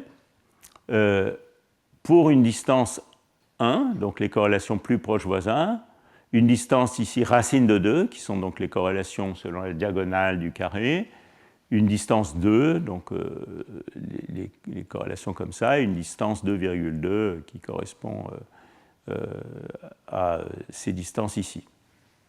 Et vous avez ici une comparaison entre les points expérimentaux pour ces différentes fonctions de corrélation, qui sont les points avec les barres d'erreur, et les calculs numériques du groupe de Shih-Wei-Zhang par Constraint Path et FQMC, qui, je vous le rappelle, est une méthode approchée, qui traite le sigmoid d'une manière approchée. Alors, ce qu'ils ont fait dans cet article, c'est qu'ils ont utilisé les corrélations plus proches voisins par ajustement des calculs numériques avec les expériences, déterminer la température. Donc, vous voyez ici que les courbes qui sont les plus proches des courbes points expérimentaux, c'est les courbes à température de l'ordre de 0,1 ou même température nulle. Donc c'est pour ça qu'ils ne peuvent pas vraiment dire s'ils sont à 0,05 ou 0,1, parce que ces deux courbes sont à peu près des bons fits. Mais clairement, on est plus froid que 0,15. Mais quand maintenant on choisit cette température et qu'on fait la comparaison entre les points expérimentaux mesurés et les points calculés pour des distances plus grandes, eh bien vous voyez qu'il se met à apparaître un certain désaccord, qui n'est pas forcément catastrophique, mais qui est hors des barres d'erreur. Et donc vous voyez que ce qu'on peut conclure de ça, c'est qu'effectivement on a un système qui est très froid, qui commence à être dans le régime de température où on devrait voir apparaître la physique des stripes, mais que d'une part, on n'est pas exactement sûr de la température qu'on a atteinte, et d'autre part, il y a un désaccord entre les calculs numériques et les points expérimentaux. Est-ce que ce désaccord est dû au fait que CP-AFQMC n'est pas une technique exacte, ou est-ce que ce désaccord est dû au fait qu'une expérience est une expérience et qu'on n'est pas forcément à l'équilibre thermique, il y a peut-être d'autres facteurs d'incertitude dans l'expérience qui font qu'on n'est pas exactement dans le modèle de Hubbard de simuler. C'est possible également, mais disons c'est un peu l'état de l'art et c'est un point ouvert. Hein. Cet article a été mis sur le net au début de l'année 2025, donc c'est vraiment tout récent. Voilà, donc je vais vous laisser sur ça pour ce qui concerne l'état de l'art de la comparaison avec le modèle de Hubbard bidimensionnel. Et je vais encore prendre une dizaine de minutes, puisque la fois prochaine, je ne vais pas faire court, ça sera sous forme de séminaire, pour vous donner quelques autres directions du domaine dont je n'ai pas parlé dans le cours, mais qui me semblent intéressantes. Alors, je ne sais pas, peut-être on peut déjà prendre quelques questions en fait sur cette physique de Hubbard 2D. Est-ce qu'il y a des questions? Non, pas vraiment. Bon, alors, si? The stripes are stable. I mean, the period of the stripe is well established for every Doping? No. Just, No, I mean, I don't think there's been an extensive study of the period of the stripes systematically as a function of doping. There are some specific doping levels where a very detailed numerical comparison has been done, especially 1/8, in which most people focus.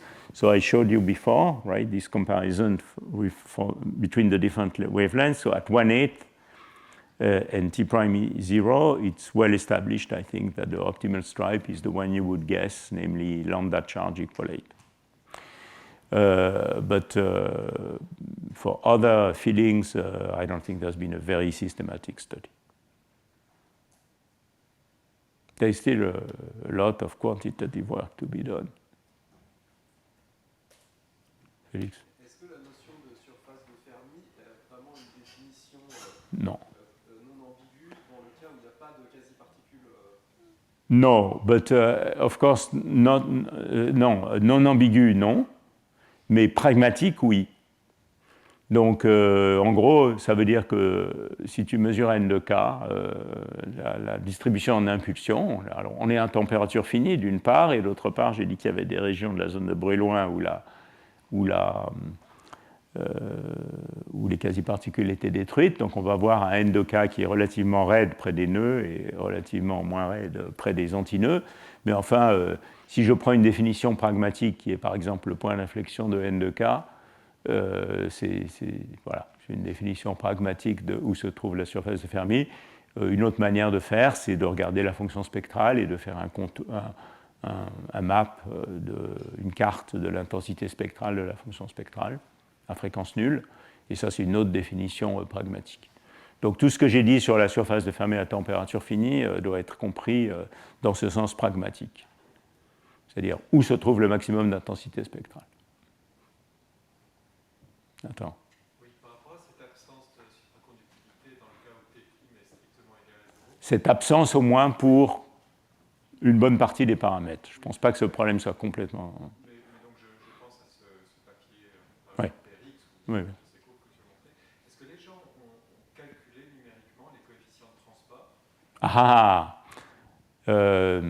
Alors, tu me laisses quelques minutes, je vais en parler un petit peu maintenant.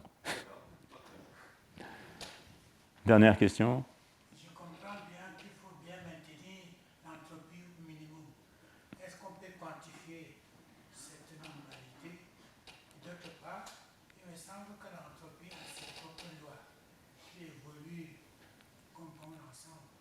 Donc, on a vu à des cours précédents comment, en fait, on pouvait utiliser l'entropie comme mesure de la température, si on veut, et même j'avais montré dans le cadre tridimensionnel une carte des isoentropies du modèle de Hubbard. Et j'avais aussi montré, je crois au cours 3, les expériences de Michael Keul qui déterminaient directement l'entropie à partir de l'équation d'état. Mais ce n'est pas quelque chose qui a été fait dans les expériences les plus récentes. Je ne sais pas si j'ai vraiment répondu à la question, mais ça serait très bien d'avoir une mesure précise de l'équation d'état qui permette de déterminer à partir des relations de Maxwell que j'avais montrées lors d'un des cours précédents l'entropie directement dans ces systèmes.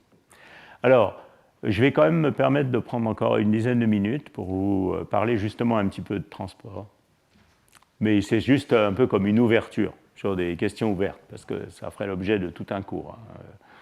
Au moins de plusieurs séances de cours. Donc je vais quand même faire ça. Donc il y a un certain nombre d'autres sujets qu'au cours de ces séances, je n'ai pas eu le temps de traiter. Et en particulier, vous voyez que le transport est au sommet de ma liste. Donc la question du transport, c'est une question qui est très intéressante. Et comme vous allez le voir, c'est une question qui permet d'aborder de la physique qui, du point de vue théorique, n'est pas vraiment comprise, au moins pas quantitativement, même qualitativement en fait, avec le régime de température relativement chaud dans lequel beaucoup d'expériences sont actuellement. Donc, je vais en parler un petit peu plus en détail, mais rapidement, voilà un certain nombre de sujets que je n'ai pas non plus trop eu le temps de traiter. J'ai parlé un petit peu au premier cours sur le réseau optique d'autres géométries de réseau. Après, je me suis concentré exclusivement sur le réseau carré. Mais il y a évidemment plein de géométries qu'on peut étudier, et en particulier, il y a des jolis travaux sur les phases magnétiques ou les corrélations magnétiques dans les réseaux frustrés comme le réseau triangulaire. Donc pour ceux ou celles que ça intéresse, il y a en particulier ce phénomène du magnétisme cinétique, c'est-à-dire du cas où on génère des corrélations magnétiques, non pas en gagnant une énergie de l'ordre de T carré sur U du super-échange, mais directement une énergie de l'ordre du hopping dans le réseau triangulaire, et un crossover entre des corrélations ferromagnétiques et antiferromagnétiques en fonction du signe du dopage, avec des expériences correspondantes dans le groupe de Marcus Greiner et dans le groupe de Wassim Baker à Princeton. Pour ceux que ça intéresse, c'est des papiers relativement récents et tout à fait intéressants. Et puis il y a aussi une sorte de wish list ici, de liste de souhaits pour des expériences ultérieures. Ça serait très intéressant d'avoir des spectroscopies résolues en angle, en particulier des spectroscopies qui émulent un petit peu les méthodes de photoémission résolues en angle en matière condensée. Il y a pas mal de propositions théoriques sur ce sujet. Ça a été réalisé par David Jean dans le piège il y a bien longtemps, et ça a été réalisé plus récemment dans les réseaux par Wassim Baker, mais dans un cas très spécifique qui est le cas U négatif. Ça serait vraiment intéressant de voir se développer ces méthodes de outcoupling spectroscopies de manière plus systématique également dans le cas répulsif. Donc ça, c'est vraiment quelque chose, je pense, qui apporterait beaucoup de compréhension au domaine, de la même manière que la photomission résolue en angle a apporté beaucoup au domaine des fermions corrélés. Le problème de la thermométrie in situ est un grand problème du domaine. Il va quand même falloir un jour qu'on arrive à déterminer la température de ces systèmes sans avoir en même temps à faire un calcul de l'équation d'état théorique. C'est un petit peu comme si pour mesurer la température de cette pièce, vous étiez obligé de faire une simulation numérique de l'équation d'état de l'air ambiant. C'est quand même pas formidable. Et puis il y a tout un domaine aussi qui s'est beaucoup développé au cours des 15 dernières années, qui est la physique du désordre, introduite de manière contrôlée dans ces systèmes, et l'étude de phénomènes comme la localisation d'Anderson ou many body localization, que je n'ai pas du tout abordé dans ce cours, qui serait l'objet de tout un cycle de cours séparés. Donc voilà, je voulais juste mentionner ça un petit peu comme ouverture sur d'autres sujets, et si vous avez besoin de références, vous pouvez toujours me contacter. Je voulais vous dire quelques mots sur le transport. Ça va être très bref, j'avais préparé plus de slides, mais je ne pense pas que je vais avoir le temps de les montrer. Donc il y a eu pas mal de travaux sur le transport au cours de ces dernières années. On aimerait qu'il y en ait encore plus. Et ces travaux peuvent se séparer un petit peu en deux catégories. Il y a des travaux qui émulaient des expériences de transport dans des géométries de type mésoscopique, donc en particulier les expériences de Jean-Philippe Bantu dans le groupe de Tillman et Slinger il y a déjà plusieurs années, où on a deux réservoirs. On fait passer les atomes du réservoir de gauche au réservoir de droite à travers une constriction dans lesquelles on peut induire du désordre à volonté, par exemple du speckle. Donc on peut faire une ingénierie de la transparence de la barrière ici. Et une très jolie chose qui a été observée, c'est la quantification de la, entre guillemets, conductance dans ce système en fonction du potentiel dans la constriction.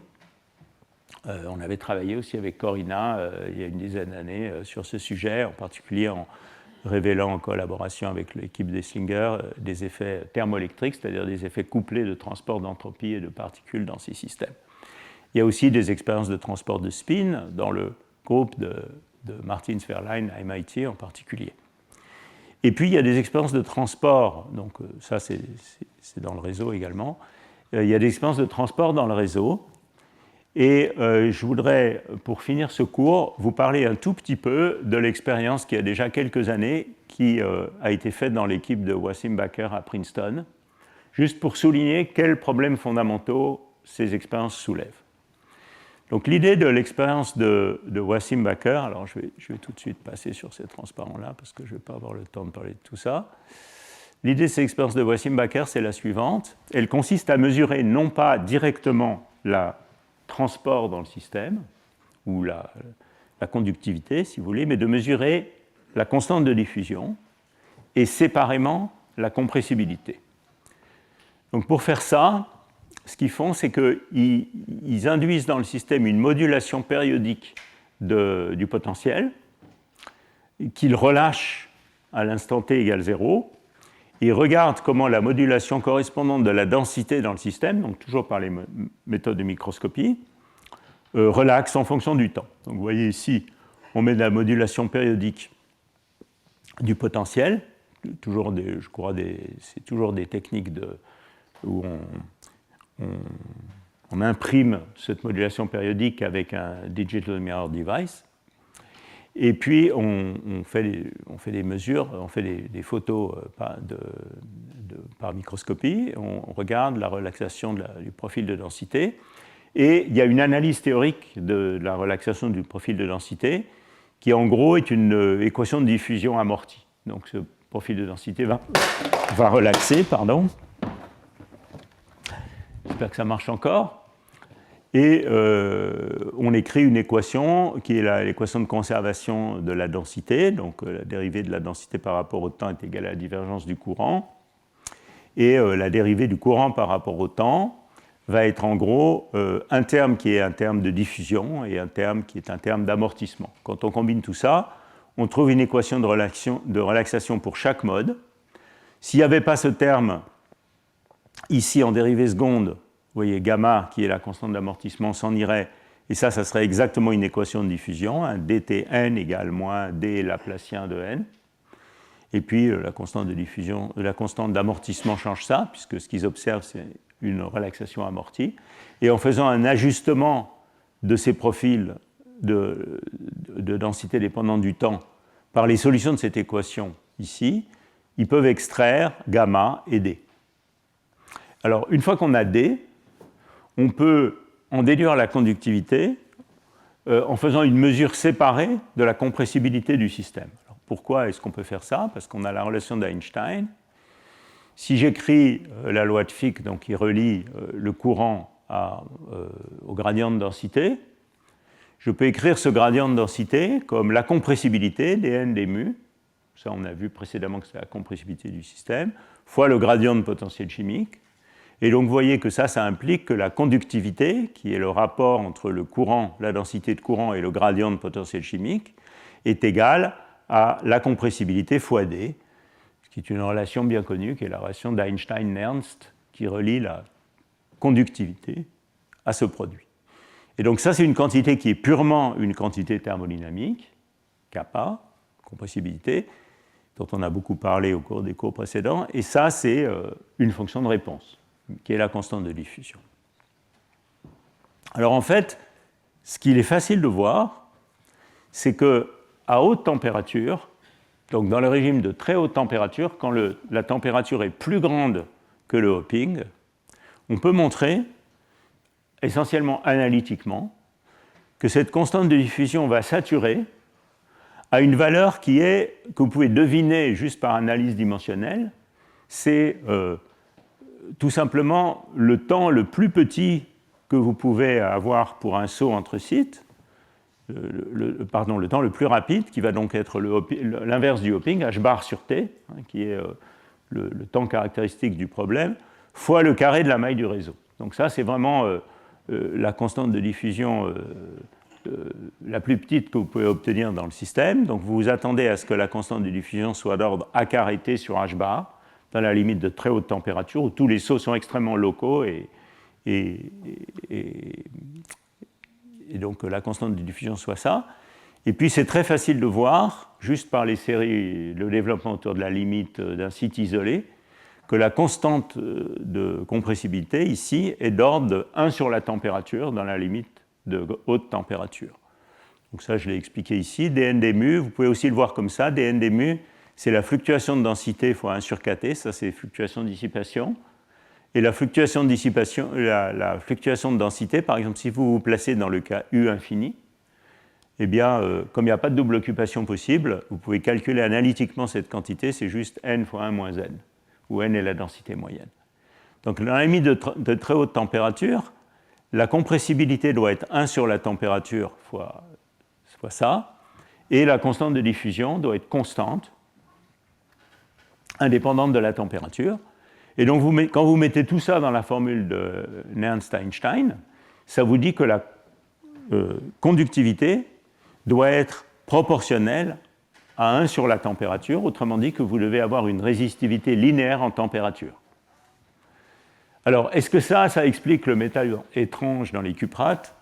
Absolument pas, parce que vous voyez que, comme je viens de l'expliquer, ça correspond à des libres parcours moyens qui sont de l'ordre de la maille du réseau.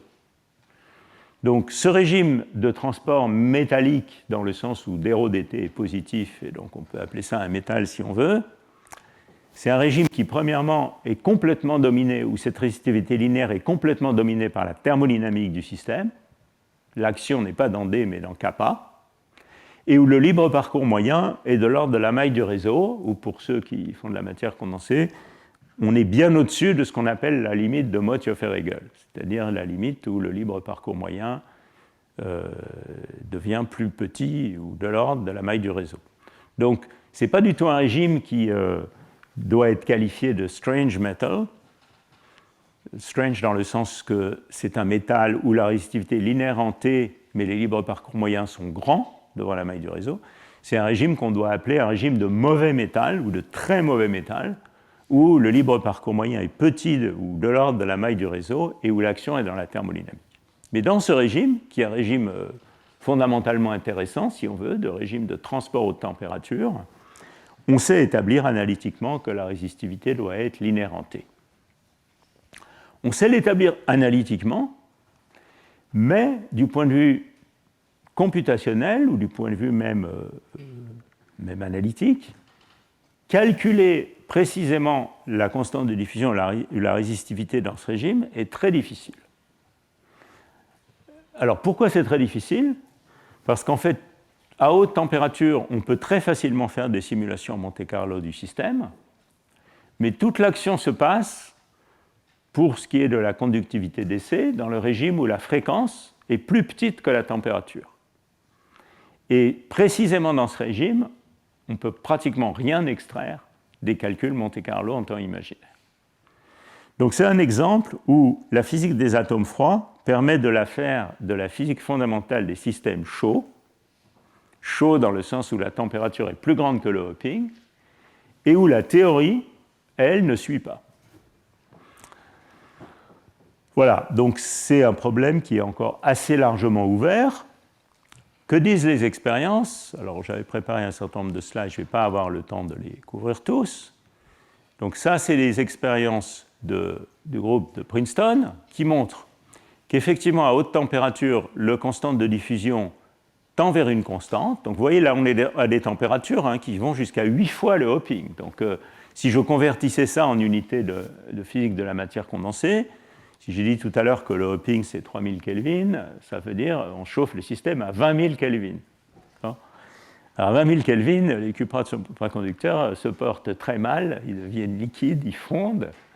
Et bien avant ça, évidemment, on est dominé par la physique des phonons. Donc c'est une physique qu'on ne peut pas étudier si facilement en physique de la matière condensée. En fait, on peut actuellement commencer à atteindre ces régimes dans les systèmes de type moiré, où les largeurs de bande sont très faibles. Et j'espère que j'en parlerai l'année prochaine. Mais disons, c'est relativement nouveau. Dans les systèmes classiques, on ne peut pas faire ça, et en tout cas, les phonons jouent un rôle important. Dans les systèmes d'atomes froids, on peut faire de la physique des systèmes ultra chauds dans des régimes intéressants, parce qu'il n'y a pas de phonons. Et on a vraiment un problème de quantique à n-corps, avec purement les collisions atome-atome. Alors vous voyez que donc la constante de diffusion a l'air de bien saturer vers ce qu'on pourrait appeler, si vous voulez, la limite de Mottiofer-Hegel, qui est cette limite ici. Donc elle sature, ça c'est la limite attendue, ça a l'air de bien marcher. La compressibilité dans ce régime est bien d'ordre 1 sur T. Je crois que les points en vert ici sont des calculs de type, il me semble à l'époque, Monte-Carlo, et probablement, ou cluster d'MFT, je ne sais plus, qui ajuste très bien les points expérimentaux. Et quand on recombine ces deux quantités dans l'expérience sous la forme d'une résistivité, on trouve bien une résistivité linéaire en T, mais beaucoup plus grande que la limite de Mottiofer-Hegel, qui serait cette valeur ici. Donc voilà, résistivité linéaire de mauvais métal. Et puis ce qui devient intéressant, c'est qu'il y a un moment où la constante de diffusion se met à croître en fonction de la température. Si j'allais jusque dans le régime de liquide de Fermi à basse température, elle devrait croître comme 1 sur le carré de la température, 1 sur T2. Mais là, elle croît, disons, grosso modo comme 1 sur T. La compressibilité, elle, se met aussi à tendre vers une constante à basse température. Et donc, ce régime de résistivité linéaire continue à évoluer en fonction de la température, mais vous voyez qu'il change un petit peu à la limite de Mottiofer-Hegel. Mais ces expériences ne nous disent rien sur le régime vraiment cohérent de transport où il y aurait des bonnes quasi-particules. Alors pour finir un petit peu sur ça, qu'est-ce qu'on sait du point de vue théorique? Donc on peut faire tous ces calculs dans la limite théorique de type théorie de champ moyen dynamique, où on peut faire tous ces calculs, on peut les faire en fréquence réelle, et donc on a vraiment un contrôle sur le système. On comprend dans cette limite, on sait faire dans cette limite les calculs dans le régime à haute température, on trouve bien une résistivité linéaire, ça c'est la constante de diffusion, ça c'est la compressibilité fois T, mais ceci est une approximation qui néglige ce qu'on appelle les corrections de vertex en termes techniques dans ces calculs. Et quand on compare aux expériences, il semblerait que négliger les corrections de vertex à haute température est une mauvaise approximation.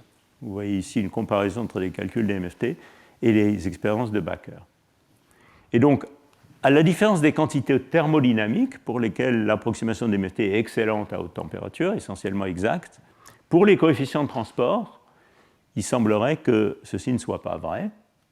Et effectivement, il y a des travaux comme celui-ci qui montrent que les corrections de vertex sont cruciales, même à haute température. Et c'est très pervers. Donc, ce que vous voyez ici, c'est un calcul d'une certaine fonction de corrélation courant-courant, je ne veux pas rentrer dans les détails, en fonction de la fréquence imaginaire, mais sur l'axe continu des fréquences imaginaires, pas restreinte aux fréquences de Matsubara. Et vous voyez ici les points qui correspondent aux fréquences de Matsubara. Celle-ci, celle-ci, celle-ci, celle-ci. Et vous avez ici une comparaison entre un calcul par une méthode numérique qui s'appelle Finite Temperature Long-Shot Method, qui est censée être relativement bonne à haute température, je ne vais pas rentrer dans les détails, et les calculs de type champ moyen dynamique. Vous voyez que toutes les fréquences de Matsubara sont relativement proches, pas complètement pour celle-ci, mais assez proches les unes des autres, mais que le vrai résultat en fréquence imaginaire est quelque chose comme ça. Et donc, pour les fréquences qui sont plus petites que pt, qui est la première fréquence ici, il y a un énorme désaccord, mais qui est complètement invisible sur les fréquences de Matsubara. Et la conductivité par rapport à cette fonction de corrélation, c'est la pente de cette courbe. Donc vous voyez que la pente ici et la pente ici sont complètement différentes. Donc la moralité de ça, c'est que ce problème n'est pas encore vraiment sous contrôle du point de vue théorique. On a ces méthodes de type Finite Temperature Long-Shot, mais qui demandent quand même une extrapolation à fréquence nulle, qui est un peu délicate. Il y a eu des progrès sur ce sujet récemment, alors je vais juste en citer deux. Il y a un article qui est sur Archive, mais cette courbe, je ne crois pas qu'elle y soit, elle m'a été communiquée tout récemment par Simone Fratini, qui est un des auteurs de cet article, qui a reconsidéré ces méthodes FTLM, et en particulier en changeant la méthode d'interpolation à basse fréquence, et qui dit qu'il peut obtenir un meilleur ajustement avec les courbes de l'expérience de Princeton. Bon, à voir comment ce sujet évolue. Et puis il y a un effort ici par Michel Ferrero et son collaborateur Jakša Vučićević, dans lesquels ils essayent de contrôler ce problème dans la limite de couplage faible. Et effectivement, dans la limite de couplage faible, en utilisant des méthodes essentiellement de théorie de perturbation dans lesquelles on calcule toutes ces intégrales en temps réel, essentiellement analytiquement, numériquement, mais par des méthodes d'intégration directe, ils arrivent à établir dans le régime de couplage faible ce crossover entre le régime de très haute température linéaire en T et un deuxième régime de plus basse température aussi linéaire en T, mais en dessous de la limite ou proche de la limite de Motzio-Feregel. Ça, c'est un petit peu l'état de l'art du problème pour ces questions de transport haute température. Et j'ai beaucoup dépassé mon temps. Et c'était pour vous montrer qu'on peut aborder des questions d'atomes chauds, si vous voulez, ou de matière chaude avec les atomes froids dans des régimes où la théorie est loin d'être vraiment dans un état satisfaisant. Voilà. Bon, ben, je vais m'arrêter là. Excusez-moi pour avoir débordé. On va faire une pause de 15 minutes. Je pense qu'on va commencer à 35. Et la semaine prochaine, ça sera un mini workshop. Merci.